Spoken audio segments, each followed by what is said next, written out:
Hello everyone, Alpha here, and we're back with some more of the Kite Runner by Khaled Hosseini. And here we are, we just finished with chapter 10, and chapter 11 is already the second part of the story, where they finally left the Middle East and finally came here to America. So let's get on with it. Fremont, California, 1980s. Baba loved the idea of America. It was living in America that gave him an ulcer. I remember the two of us walking through Lake Elizabeth Park in Fremont, a few streets down from our apartment, and watching boys at batting practice, little girls giggling on the swings in the playground. Baba would enlighten me with his politics during those walks with long-winded dissertations. There are only 3 real men in this world, Amir, he'd say. He'd count them off on his fingers: America, the brash savior, Britain, and Israel. The rest of them? He used to wave his hand and make a sound. They're like gossiping old women. The bit about Israel used to draw the ire of Afghans in Fremont, who accused him of being pro-Jewish and de facto anti-Islam. Baba would meet them for tea and route cake at the park, drive them crazy with his politics. What they don't understand, he'd tell me later, is that religion has nothing to do with it. In Baba's view, Israel was an island of real men, in a sea of Arabs too busy getting fat off their oil to care for their own. Israel does this, Israel does that, Baba would say in a mock Arabic accent. Then do something about it. Take action. You're Arabs. Help the Palestinians then. He loaded Jimmy Carter, whom he called a big-tooted credit. In 1980, when we were still in Kabul, the US announced it would be boycotting the Olympic Games in Moscow. Wow, wow, Baba exclaimed with disgust. Brezhnev is massacring Afghans, and all that peanut eater can say is, I won't come swim in your pool. Baba believed Carter had unwittingly done more for communism than Leonid Brezhnev. He's not fit to run in this country.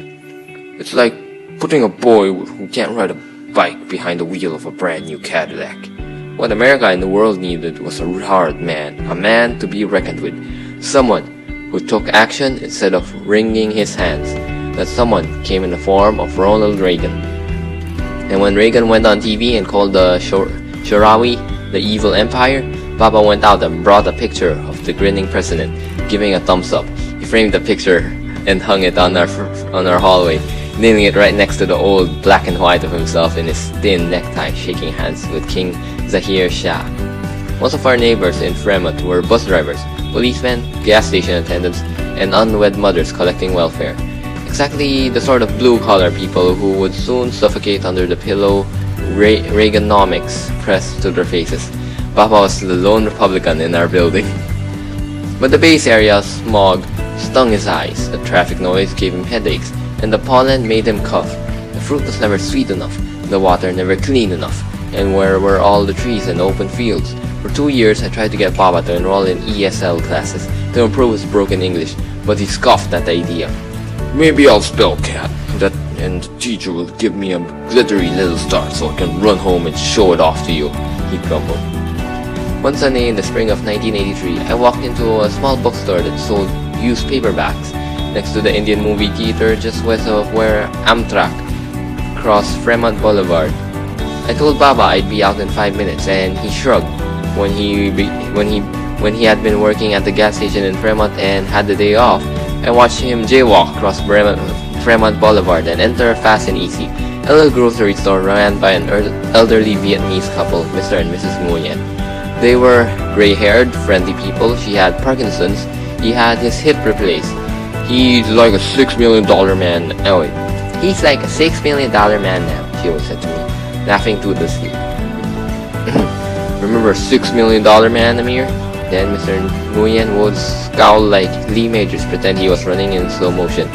I was flipping through a worn copy of Mike Hammer Mystery when I heard screaming and glass breaking. I dropped the book and hurried across the street. I found the Nguyens behind the counter, all the way against the wall, faces ashen, Mr. Nguyen's arms wrapped around his wife. On the floor, oranges, an overturned magazine rack, a broken jar of beef jerky, and shards of glass at Baba's feet. It turned out that Baba had no cash on him for the oranges. He'd written Mr. Nguyen a check, and Mr. Nguyen had asked for an ID. He wants to see my license, Baba bellowed in Farsi. Almost 2 years we've bought these damn fruits and put money in his pocket, and the son of a dog wants to see my license? Baba, it's not personal, I said, smiling at the Nguyens. They're supposed to ask for an ID. I don't want you here, Mr. Nguyen said. Stepping in the front of his wife, he was pointing at Baba with his cane. He turned to me. You're a nice young man, but your father, he's crazy, not welcome anymore. Does he think I'm a thief? Baba said, his voice rising. People had gathered outside. They were staring. What kind of a country is this? No one trusts anybody. I called police, Mrs. Nguyen said, poking out her face. You get out or I call police. Please, Mrs. Nguyen. Please, Mrs. Nguyen. Don't call the police. I'll take him home. Just don't call the police, okay? Please. Yes. You take him home. Good idea. Mr. Nguyen said, his eyes behind his wire-rimmed bifocals never left Baba. I led Baba through the doors. He kicked the magazine on his way out after I made him promise he wouldn't go back in. I returned to the store and apologized to the Nguyens. Told them my father was going through a difficult time. I gave Mrs. Nguyen our telephone number and address and told her to get an estimate for the damages. Please call me as soon as you know. I'll pay for everything, Mrs. Nguyen. I'm so sorry. Mrs. Nguyen took the sheet of paper from me and nodded. I saw her hands were shaking more than usual, and that made me angry at Baba. It's causing an old woman to shake like that. Father is still adjusting to life in America, I said by way of explanation. I wanted to tell them that. In Kabul, we snapped a tree branch and used it as a credit card. Hassan and I would take the wooden stick to the bread maker. He'd carve notches on our stick with his knife, one notch for each loaf of naan. He'd pull us from the tandoor's roaring flames. At the end of the month, my father paid him for the number of notches on the stick. That was it, no questions, no ID. But I didn't tell them. I thanked Mr. Nguyen for not calling the cops. Took Baba home. He sulked and smoked on the balcony, while I made rice with chicken next to. A year and a half since we'd stepped off the Boeing from Peshawar, and Baba was still adjusting. We ate in silence that night. After 2 bites, Baba pushed away his plate. I glanced at him across the table, his nails chipped and black with engine oil, his knuckles scraped, the smells of the gas station, dust, sweat, and gasoline on his clothes. Baba was like the widower who remarries but can't let go of his dead wife. He missed the sugarcane fields of Jalalabad and the gardens of Pagman. He missed people milling in and out of his house, missed walking down the bustling aisles of Shore Bazaar and greeting people who knew him and his father, knew his grandfather, people who shared ancestors with him, people whose past intertwined with his. For me, America was a place to bury my memories. For Baba, a place to mourn his. Maybe we should go back to Peshawar, I said, watching the ice float in my glass of water. We'd spent 6 months in Peshawar, waiting for the INS to issue our visas. Our grimy one-bedroom apartment smelled like dirty socks and cat droppings, but we were surrounded by people we knew, at least people Baba knew. He'd invite the entire corridor of neighbors for dinner, most of them Afghans waiting for visas. Inevitably, someone would bring a set of tabla and someone else a harmonium. He would brew, and whoever had a singing voice would sing until the sun rose, the mosquitoes stopped buzzing, and clapping hands grew sore. You were happier there, Baba. It was more like home, I said. Peshawar was good for me, not good for you. You worked so hard there. It's not so bad now, he said. Meaning since he had become the manager at the gas station. But I had seen the way he winced and rubbed his wrist on damp days, the way sweat erupted on his forehead as he reached for his bottle of antacids and after meals. Besides, I didn't bring us here for me, did I? I reached across the table and put my hand on his, my student hand, clean and soft, on his laborer's hand, grubby and callous. I thought all of the trucks, train sets, and bikes he'd bought me in Kabul. Now America. One last gift for Amir. Just 1 month after we arrived in the US, Baba found a job off Washington Boulevard as an assistant at a gas station owned by an Afghan acquaintance. He'd started looking for work the same week we arrived. 6 days a week, Baba pulled 12-hour shifts, pumping gas, running the register, changing oil, and washing windshields. I'd bring him lunch sometimes and find him looking for a pack of cigarettes on the shelves, customer waiting on the other side of the oil-stained counter, Baba's face drawn, and pale under the bright fluorescent lights. The electric bell went over the door, would ding-dong when I walked in. And Baba would look over his shoulder, wave and smile, his eyes watering from his fatigue. The same day he was hired, Baba and I went to our eligibility officer in San Jose, Mrs. Dobbins. She was an overweight black woman with twinkling eyes and a dimpled smile. She told me once that she sang in church, and I believed her. She had a voice that made me think of warm milk and honey. Baba dropped a stack of food stamps on her desk. Thank you, but I don't want, Baba said. I work always. In Afghanistan, I work. In America, I work. Thank you very much, Mrs. Dobbins, but I don't like it free money. Mrs. Dobbins blinked, picked up the food stamps, looked from me to Baba, like we were pulling a prank or slipping her a trick, as Hassan used to say. 15 years I've been doing this job and nobody's ever done this. Oh wait, there's a girl, sorry, as she said. And that was how Baba ended those humiliating food stamp moments at the cash register and alleviated one of his greatest fears, that an Afghan would see him buying food with charity money. Baba walked out of the welfare office like a man, cured of a tumor. Oh, that will be really ironic later. Sorry. A bit of a foreshadowing, guys. That summer of 1983, I graduated from high school at the age of 20. So yeah, this is 2 years then, I guess, after they left. Just by the time they were in the truck thingy and were headed to Peshawar, he was 18, right? Yeah, so 2 years then. By far the oldest senior tossing his mortarboard on the football field that day. I remember losing Baba in the swarm of families, flashing cameras and blue gowns. I found him near the 20-yard line, hands shoved in his pockets, camera dangling on his chest. He disappeared and reappeared behind the people moving between us, squealing blue-clad girls hugging. What? Crying, boys high-fiving their fathers each other. Baba's beard was graying, his hair thinning at the temples, and hadn't he been taller in Kabul? He was wearing his brown suit, his only suit, the same one he wore to Afghan weddings and funerals, and the red tie I had bought for his 50th birthday that year. Then he saw me and waved, smiled. He motioned for me to wear my mortarboard, and took a picture of me with the school's clock tower in the background. I smiled for him in a way this was his day more than mine. He walked to me, curled his arm around my neck, and gave my brow a single kiss. I am Moftakir, Amir, he said, proud. His eyes gleamed when he said that, and I liked being on the receiving end of that look. He took me to an Afghan kebab house in Hayward that night and ordered far too much food. He told the owner that his son was going to college in the fall. I had debated him briefly about that just before graduation and told him I wanted to get a job, help out, save some money, maybe go to college the following year. But he had shot me one of his smoldering Baba looks, and the words had vaporized on my tongue. After dinner, Baba took me to a bar across the street from the restaurant. The place was dim, and the acrid smell of beer I'd always disliked permeated the walls. Men in baseball caps and tank tops played pool, clouds of cigarette smoke hovering over the green tables, swirling in the fluorescent light. We drew looks, Baba in his brown suit and me in pleated slacks and sports jacket.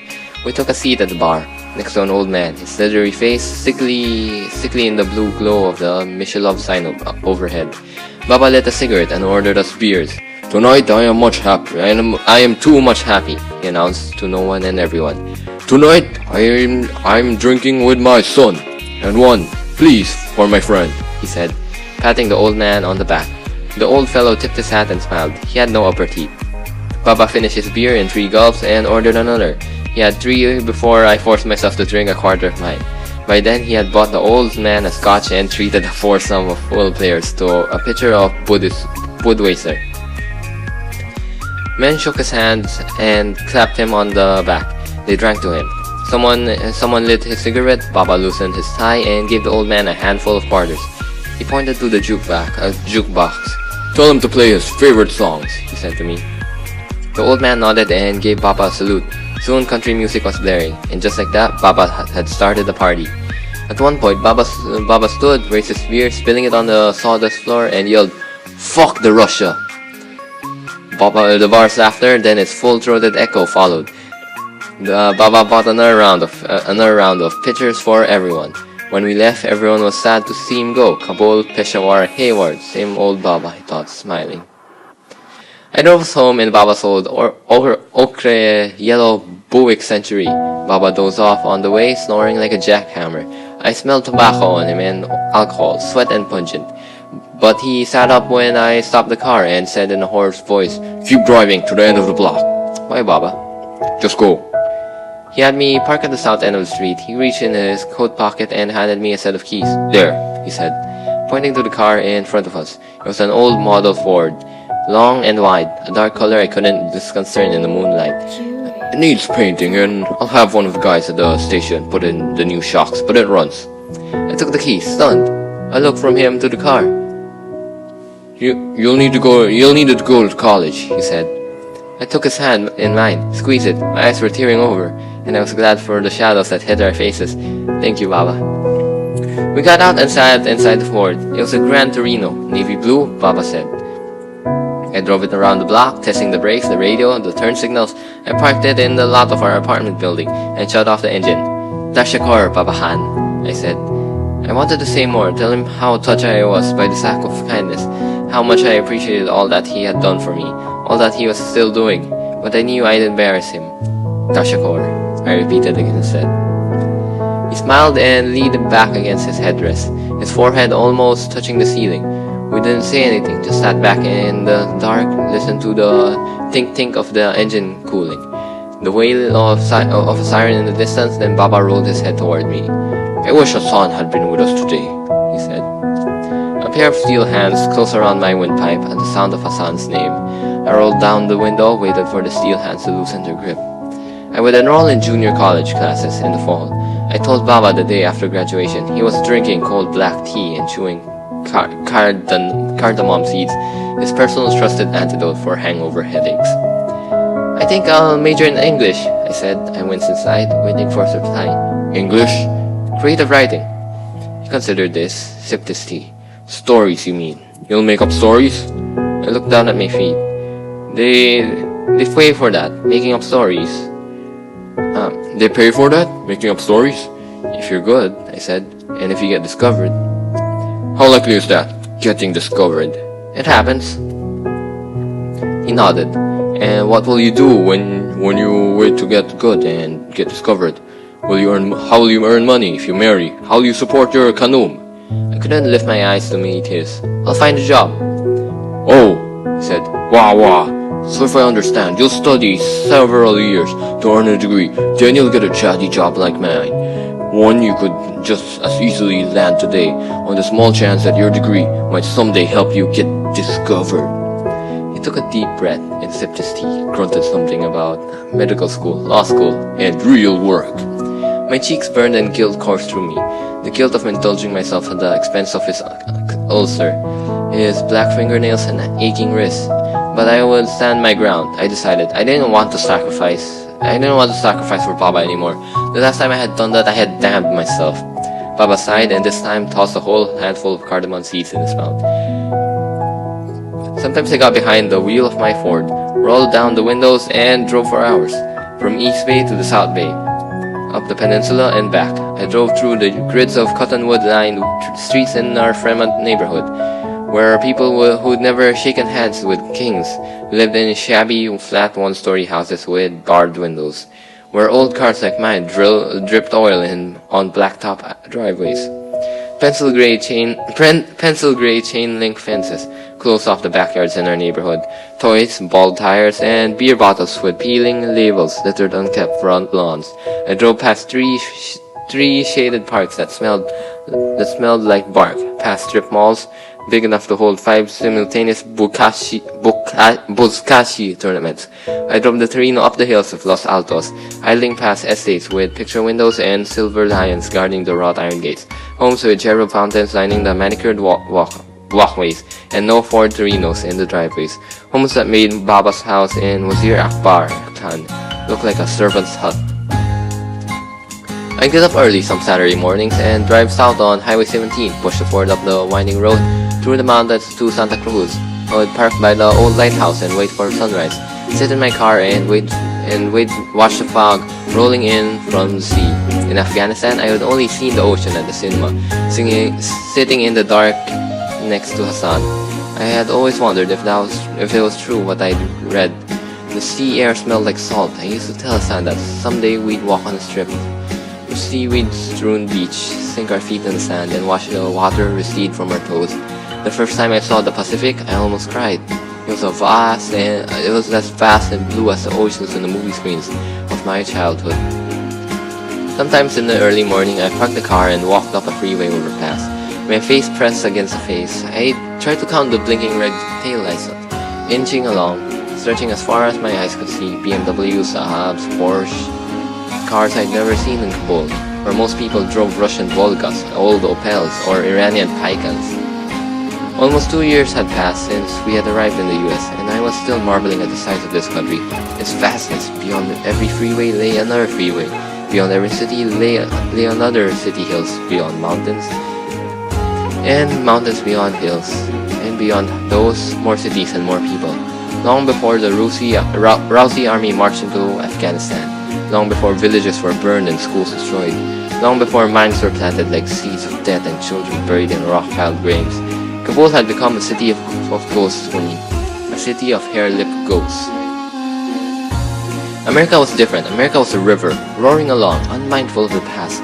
I could wade into this river, let my sins drown to the bottom, let the waters carry me someplace far, someplace with no ghosts, no memories, and no sins.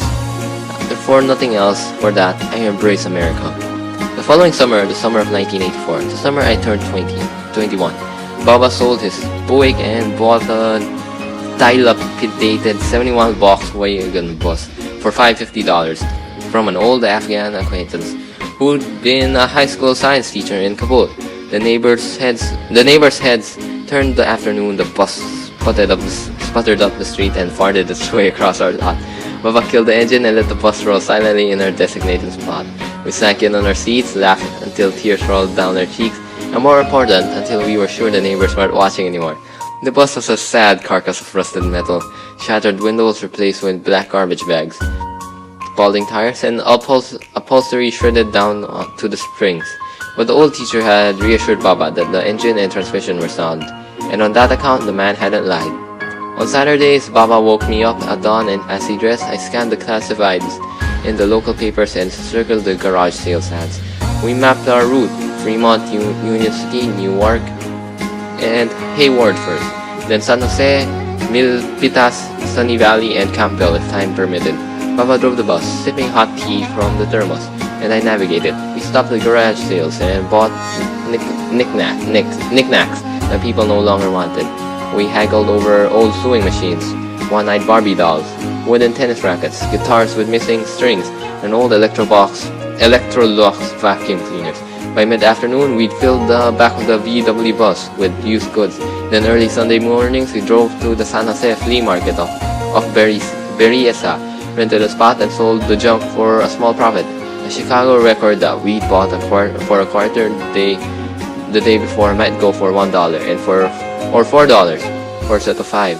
A ramshackle sewing machine purchased for $10 might, after some bargaining, bring in $25. By that summer, Afghan families were working an entire section of the San Jose flea market. Afghan music played in the aisles of the used goods section. There was an unspoken code of behavior among Afghans at the flea market.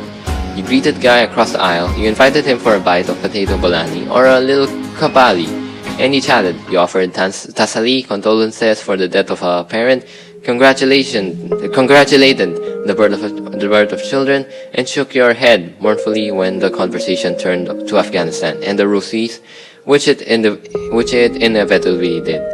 But you avoided the topic of Saturday, because it might turn out that the fellow across the aisle was the guy you nearly blindsided at the freeway exit yesterday in order to beat him up to a promising garage sale. The only thing that flowed more than tea in those aisles were Afghan gossip. The flea market was where you sipped green tea with almond cultures, and learned whose daughter had broken off an engagement and run off with her American boyfriend, who used to be Parshami, a communist, in Kabul, and who had bought a house with it under-the-table money. While still on welfare, tea, politics, and scandal, the ingredients of an Afghan Sunday at the flea market. I ran the stand sometimes as Baba sauntered down the aisles, hands respectfully pressed to his chest, greeting people he knew from Kabul. Mechanics and tailors selling me hand-me-down wool coats and scrap bicycle helmets, alongside former ambassadors, out-of-work surgeons, and university professors. One early Sunday morning in July 1984, while Baba set up, I bought 2 cups of coffee from the concession stand and returned to find Baba talking to an older, distinguished-looking man. I put the cups on the rear bumper of the bus, next to the Reagan Bush for an 84 sticker. "Amir," Baba said, motioning me over. "This is General Sahib, Mr. Iqbal Tahiri." He was a decorated general in Kabul. He worked for the Ministry of Defense. Oh wait, that was Baba talking, sorry. Tahiri, why did the name sound familiar? The general laughed like a man used to attending formal parties, where he'd laugh on cue at the minor jokes of important people. He had wispy silver-gray hair combed back from his smooth tanned forehead, and tufts of white in his bushy eyebrows. He smiled like cologne and wore an iron gray 3-piece suit, shiny from too many pressings. The gold chain of a pocket watch dangled from his vest. Such a lofty introduction, he said, his voice deep and cultured. "Salam, Bashem. Hello, my child." Salam, General Sahib," I said, shaking his hand. His thin hands belied a firm grip, as if still he hid beneath the moisturized skin. "Amir is going to be a great writer," Baba said. He did a double take at this. "He has finished his first year of college and earned A's in all of his courses." "Junior college," I corrected him. "Mashallah," General Tahiri said. "Will you be writing our country history perhaps? Economics?" Wait. Oh, here. "I write fiction," I said, thinking of the dozen or so short stories I had written in the leather-bound notebook Rahim Khan had given me, wondering why I was suddenly embarrassed by them in this man's presence. "Ah, a storyteller," the general said. "Well, people need stories to divert them at difficult times like this." He put his hand on Baba's shoulder and turned to me, speaking. "Speaking of stories, your father and I hunted pheasant together one summer day in Jalalabad," he said. "It was a marvelous time, if I recall correctly. Your father's eye proved as keen in the hunt as it had been in business." Baba kicked a wooden tennis racket on our tarpaulin, spread with toe of his boot. "Some business."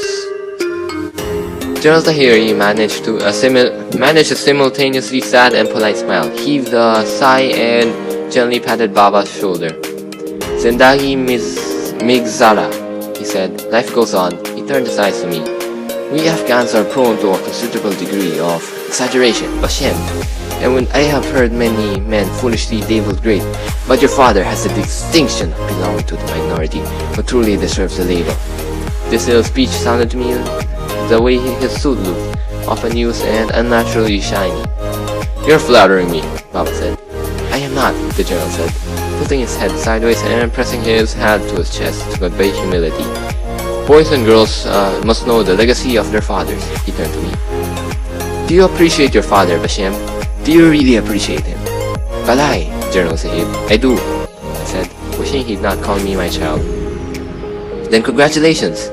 You are already halfway to being a man," he said, with no trace of humor, no irony, the compliment of the casually arrogant. "But Darhan, you forgot your tea," a young woman's voice. She was standing behind us, a slim, hip beauty with velvety coal-black hair, an open thermos and styrofoam cup in her hand. I blinked, my heart quickening. She had thick black eyebrows that touched in the middle like the arched wings of a flying bird, and the gracefully hooked nose of a princess from old Persia. Maybe that of Tamitne, Rostam's wife and Sohrab's mother from the Shahnameh. Her eyes, walnut brown and shaded by fanned lashes, met mine, held for a moment, flew away. "You are so kind, my dear," General Tahiri said. He took the cup from her before she turned to go. I saw he had a brown sickle-shaped birthmark on the smooth skin just above her jawline. She walked to a dull gray van 2 aisles away and put the thermos inside. her hair spilled to one side when she kneeled amid boxes of old records and paperbacks. "My daughter, Soraya Han," General Tahiri said. He took a deep breath like a man eager to change the subject and checked his gold pocket watch. "Well, time to go and set up." He and Baba kissed on the cheek and shook my hand with both of his. "Best of luck with the writing," he said. Looking me in the eye, his pale blue eyes revealed nothing of the thoughts behind them. For the rest of the day, I fought the urge to look toward the gray van. Came to me on our way home. "Tahiri, I knew I heard that name before. Wasn't there some story floating around that about Tahiri's daughter?" I said to Baba, trying to sound casual. "You know me," Baba said, inching the bus along the queue exiting the flea market. "Talk turns to gossip and I walk away." "But the Ross wasn't there," I said. "Why do you ask?" He was looking at me calmly. I shrugged and fought back a smile. "Just curious, Baba." "Really? Is that all?" he said, his eyes playful, lingering on mine. "Has she made an impression on you?" I rolled my eyes. "Please, Baba." He smiled and swung the bus out of the flea market. We headed for Highway 680. We drove in silence for a while. "All I've heard is that there was a man once and things didn't go well." He said this gravely, like he disclosed to me that she had breast cancer. "I hear she is a decent girl, hardworking and kind, but no cash diggers, no suitors, have knocked on the journal's door since." Baba sighed. "It may be unfair, but what happens in a few days, sometimes even a single day, can change the course of a whole lifetime, Amir," he said. Lying awake in bed that night, I thought of Soraya, Tahiri's sickle-shaped birthmark. Her gently hooked nose and the way her luminous eyes had fleetingly held mine. My heart stuttered at the thought of her, Soraya Tahiri, my swap meat princess. And there we go. Chapter 11 and... Oops. Chapter 11 and... So yeah. They're in America and Baba is working extremely hard. First he was like working in a gas station. The next day became like garage sale. Basically, if you watch the show Storage Hunters, they go buy stuff at the garage sale, then they sell stuff again for a higher price. Basically that. And yeah, so although they're not that rich, they're still able to get second-hand cars. That's not very well as well. But well, at least they're still making a profit and benefiting from it as well. And also Baba, we can see here that Amir has already developed. He got more time to talk to Baba since there was very few people to talk to with Baba. I mean, like normally before in Afghanistan, he would always talk to Rahim Khan, and this was very important for Amir since he could finally get to talk to Baba. He related with him more, and yeah, they started cracking jokes at each other, and yeah, it's nice to see them getting along. And I guess we'll end it here. Bye guys.